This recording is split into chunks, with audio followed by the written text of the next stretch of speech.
एक गांव के एक प्रधान का पति खेतों में काम करने के लिए कुछ दिनों से मजदूरों की तलाश कर रहा था जो उसके भरोसे के हो। और एक दिन उसके जहन में ख्याल आता है कि कुछ दोस्त हैं उसके जो खेतों में मजदूरी का काम करते हैं, जो भरोसेमंद भी हैं। दोनों मजदूरों को बुलाता है और उनसे बात करता है। उनके खेतों में काम करना है और मात्र 1 घंटे का काम है और इसके लिए उन दोनों को 70 हजार रुपए मिलेंगे। बदले में 1 घंटे का काम करना है और इसके बाद वो जितना चाहे मदिरा पान कर सकते हैं, यानी कि दारू पी सकते हैं। अब उस प्रधान पति के बताए हुए खेत में वो मजदूर पहुंचते हैं और डील होती है रात के समय कि रात के समय 1 घंटे का काम है और रात के समय दोनों मजदूर प्रधान पति के बताए हुए खेत में पहुंच जाते हैं। और थोड़ी ही देर में प्रधान का पति एक लड़की को लेकर खेत में पहुंचता है और मजदूरों से कहता है कि इस लड़की को खत्म करना है और इन्हीं क्यारियों में गड्ढा खोद कर इसको दफना देना है। अब तीनों मिलकर इस लड़की को खत्म करते हैं और वहीं गड्ढा खोद कर लड़की को दफना देते हैं। मतलब 8-10 फीट गड्ढा खोदते हैं और इतना नीचे तक दफना देते हैं ताकि किसी को इसके बारे में पता ही न चले कभी। लेकिन 40 दिनों के बाद वो लड़की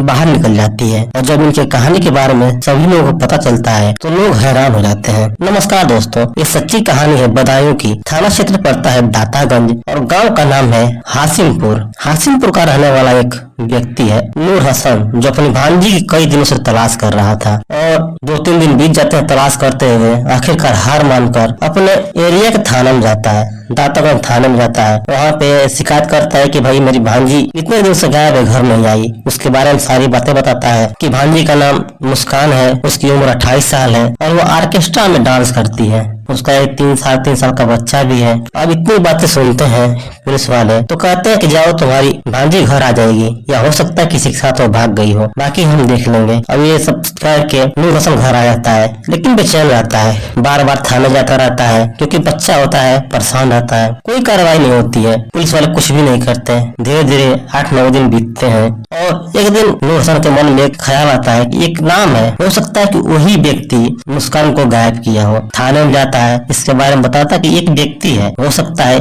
कि वही व्यक्ति मुस्कान को गायब किया हो, उससे पूछताछ किया जाए। जब उस व्यक्ति के बारे में पता किया जाता है तो पता चलता है कि वो व्यक्ति भी कई दिनों से पुलिस के साथ मिलकर मुस्कान की तलाश कर रहा था और उस व्यक्ति को एक किसी अन्य केस के मामले में पुलिस गिरफ्तार कर लेती है। बदायूं के ही एक थाना पड़ता है उझनी और उस व्यक्ति का नाम होता है रिजवान। उसको अल्लाहपुर गाँव से पुलिस गिरफ्तार करके जेल भेज देती है। अब नूर हसन पुलिस से बार बार गुजारिश करता है कि साहब कम से कम एक बार तो उससे पूछा जाए, क्या पता वो बता दे। अब धीरे धीरे करते करते 27 दिन बीत जाते हैं और रिजवान छूट जाता है जेल से। फिर पुलिस वाले के पास जाता है नूर हसन और कहता है कि साहब एक बार कम से कम उससे पूछा जाए, क्या पता कुछ बता दे। अब पुलिस वाले उसको बुलाते हैं, रिपोर्ट लिखते हैं नूर हसन का और रिजवान को बुलाया जाता है। उससे पूछताछ होती है लेकिन शुरू में कुछ भी नहीं बताता वो। उससे पहले ही पुलिस को नूर हसन ने बताया था कि रिजवान की 2 पत्नी है, उसका गाँव है अल्लाहपुर और उसकी एक पत्नी जिसका नाम होता है जैनब, वो अल्लाहपुर गांव के प्रधान है और दूसरी पत्नी होती है मुस्कान, और जो मुस्कान का बेटा है जो 3.5 साल का,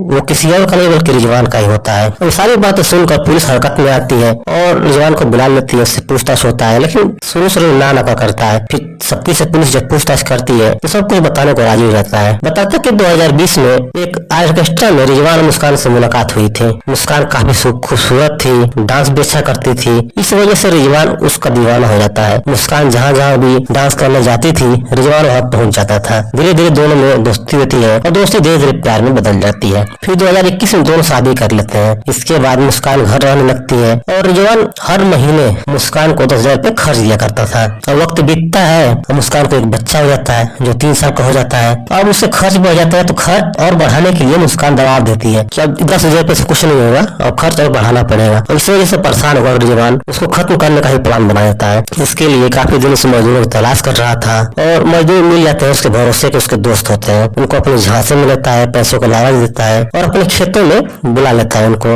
और मुस्कान को किसी बहाने से खेतों में ले आता है। अब मुस्कान पूछती कि मुझे कहाँ ले जा रहे हो, कहता है चलो तुम्हारे लिए एक सरप्राइज है खेतों में। अब यही कहते हुए वो खेतों में चला जाता है। जब वहाँ जाते हैं तो रिजवान कहता है मजदूरों से कि लड़की इसको खत्म करना है। अब इतना सुनते ही मुस्कान भागने लगती है लेकिन तीनों मिलकर दौड़ा पकड़ लेते हैं उसको और वही उसको गला करके मार देते हैं। इसके बाद वही क्यारियों में गड्ढा खोदा जाता है, बारी बारी तीनों मिलकर गड्ढा खोदते हैं करीब 8 फीट गहरा और वहीं दफना देते हैं। अब इस बात को 40 दिन बीत जाते हैं। 40 दिन के बाद जब पुलिस इसके बारे में जानती है तब उस जगह खुदाई होती है ताकि पता किया जा सके वाकई में जो बोल रहा है सच बोल रहा है। लेकिन 40 दिन के बाद मुस्कान का बॉडी सड़ चुका था और वो कंकाल बन चुकी थी। और जब निकाली जाती है तब मुस्कान के डीएनए को, उस बच्चे के डीएनए को टेस्ट किया जाता है कि आखिर में वही है कि कोई और है। तो पता चलता है सच में ये मुस्कान ही थी और इसके बाद रिजवान को जेल हो जाता है। तो दोस्तों इस कहानी को सुनाने का उद्देश्य किसी के दिल को ठेस पहुंचाना नहीं था। दोस्तों आपको इस तरह की कहानी सुनना अच्छा लगता हो तो चैनल को सब्सक्राइब कर लीजिएगा, साथ ही बेल आइकन बटन को दबा लीजिएगा और ये कहानी अच्छी लगी हो तो लाइक जरूर करिएगा। मिलते हैं अगले वीडियो में एक नए कहानी के साथ में, तब तक के लिए जय हिंद दोस्तों।